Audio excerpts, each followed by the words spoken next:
Bismillahirrahmanirrahim. Assalamualaikum warahmatullahi taala wabarakatuh dan selamat sejahtera. Okey, bertemu kita pada video yang ketiga dan bagi pendapat saya video ni adalah video yang paling penting untuk membantu tuan dan puan membuat keputusan nak ambil atau tak takaful ni. Okey. So tidak dinafikan bahawa apa saja bayaran yang kita buat, komitmen yang kita bagi terutama yang bulanan, kita mesti nak compare dengan apa yang kita perolehi dengan bayaran tersebut. Contohnya barangan dan perkhidmatan. So kalau barang tu agak mudah lah, bila kita pergi kedai runcit, kita buat bayaran, so kita akan terima barang. Dari situ pun kita lebih suka untuk compare, sesuai tak bayaran yang kita bayar ni dengan barangan yang kita dapat. Tetapi perkhidmatan ni agak susah, sebab perkhidmatan ni adalah sesuatu servis yang kita tak nampak, tetapi kita membayar dengan duit yang kita nampak. Macam tu kan. Okey. Jadi bila kita nak ambil sesuatu takaful atau insurans, kita tak lari daripada berkira-kira ataupun kita tak lari daripada tertanya-tanya untung tak kita ambil. Tak ada yalah, setiap apa yang kita bayar tu kita nak tahulah apa yang kita bakal dapat perolehi. Okey, antara apa yang menjadi tanda tanya kita adalah kita nak tahu kita ambil insurans ni untung tak. Dan ada di antara kita yang fikir kalau tak claim, kalau tak guna, kalau tak dilindungi, maksudnya kita sihat lah sampai kita berumur, sampai kita ketua kan. Okey, boleh dapat balik tak duit tu dalam bentuk saving ke kan. Dan kita juga ada tertanya-tanya juga, saya dah buat bayaran ni kan, saya tak naklah GL yang susah nak lulus, GL yang lambat nak claim, susah nak claim kan. Dan kita tak lari juga daripada blok fikiran kita. Maksudnya kita fikir, okey, saya dah ada medical card yang saya bayar setiap bulan, so saya tak naklah pergi dah hospital kerajaan lagi. So kita selalu berfikir macam itulah. So kita dah bayar, kita nak sesuatu yang lebih selesa, dan kita dah tak nak dah hospital kerajaan yang percuma. Saya tak nafikan lah di antara perkara-perkara ni antara yang kita fikirlah sebelum kita nak ambil sesuatu takaful tu. Tapi tak apa, bila kita nak ambil sesuatu servis atau kita nak beli sesuatu barang tu, contohnya kalau kita nak beli kereta Toyota, kita kena tanyalah orang yang dah ada kereta tu, orang yang dah guna kereta tu. Lagi lama dia guna, lagi bagus, kerana dia banyak pengalaman tentang kereta tu. Macam tu juga dengan kereta Pro 2, kereta Honda, macam tu. Jadi sekarang ni saya nak membawa tuan-puan, saya nak berkongsi cerita tentang kisah Puan Ain yang telah ada takaful ni selama lebih daripada 10 tahun. Okey, jadi Puan Ain ni telah ada medical card sejak medical card yang ni sejak 2009. So dah lebih daripada 10 tahun sebenarnya, 2010 sampai 2020. Tetapi sekarang dah 2021. Tak apalah, kita ambil 10 tahun saja. Kita ambil satu amount yang satu angka yang mudah kita untuk ingat. So Puan Ain ni telah ada medical card sejak 2009. So dia hubungi saya sebab takaful ni ada dua kan. Dia menawarkan dua jenis takaful. Pertamanya medical card, keduanya hibah kemalangan, personal PA, personal accidents.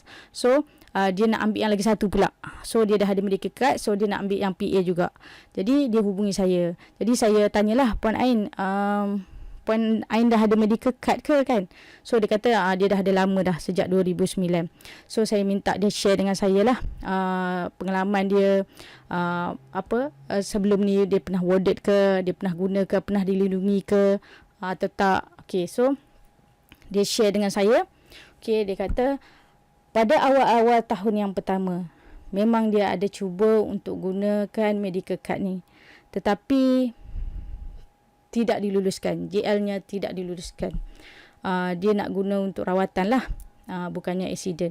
Biasanya awal-awal tahun ni, kalau untuk kes accident memang tak ada masalah lah. Daripada awal-awal tahun pun hingga sampai bila-bila kes accident tak ada masalah untuk digunakan.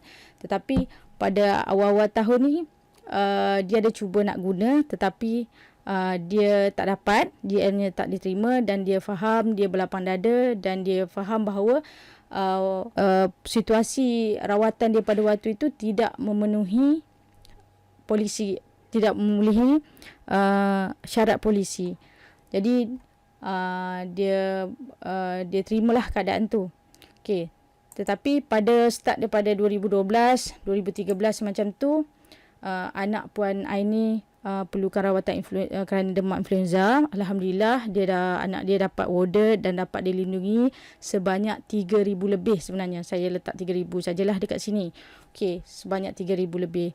Tetapi bukan setiap tahun. Pada beberapa tahun berikutnya pula, 2 tahun macam tu, Puan Ain sendiri dia kena cirit-birit ataupun food poisoning, keracunan makanan. So dia dapat warded dan dia dilindungi sebanyak bil hospitalnya dilindungi sebanyak 4,000 lebih. Okey. So beberapa tahun kemudian Puan Ain sendiri juga dapat dilindungi, dapat menggunakan takaful ni sebanyak RM20,000 atas sebab ada ketumbahan sis dan perlukan pembedahan. Dan perlindungan yang dilindungi oleh pihak takaful adalah sebanyak RM20,000. So dia hubungi saya tu sekitar 2018, 2019 dan pada waktu tu dia ada beritahu saya bahawa suami dia dah diluluskan untuk warded pada penghujung 2019 kerana batu karang. So pembedahan untuk laser batu karang tu suami dia dilindungi sebanyak RM15,000. So saya pun terfikir, okey, Puan Ain dah dalam 10 tahun, Puan Ain baru guna 4 kali. So digunakan oleh semua ahli keluarga. Anak guna, Puan Ain guna, suami guna. Bila saya campurkan, totalkan semua amount pelindungan yang dia telah perolehi, keluarga Puan Ain dah perolehi. Okey, kita cuba campurkan. Okay, influenza 3,000, food poisoning 4,000, sis 20,000 dan batu karang 15,000. Dan totalnya adalah 42,000. So saya terfikir pula, okay, berapa yang Puan Ain dah bayar? Kan, yang dia dah bayar setiap bulan. Komitmen yang dia bayar selama 10 tahun ni berapa? Dan dia telah dapat perlindungan sekarang RM42,000. So bila kita tengok 106 ni RM106 setiap bulan, darab dengan 12 bulan. So total dia 1,272 setahun. Okey, untuk setahun Puan Ain kena bayar 1,272. Tapi setiap bulan lah 106. Kita darab pula dengan 10 tahun lagi. Maknanya setahun RM1,272.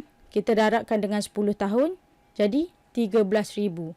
Jadi Puan Ain dah bayar selama 10 tahun ni RM13,000. Maknanya Puan Ain sendiri dah untung RM29,000. Maknanya yang dia bayar, perlindungan yang Puan Ain perolehi itu dah lebih daripada yang dia bayar setiap bulan. Okey. So kalau untuk takaful ni dia di cover RM60,000 setahun untuk seluruh ahli keluarga, RM60,000. Jadi sedangkan setahun kita hanya bayar 1,272.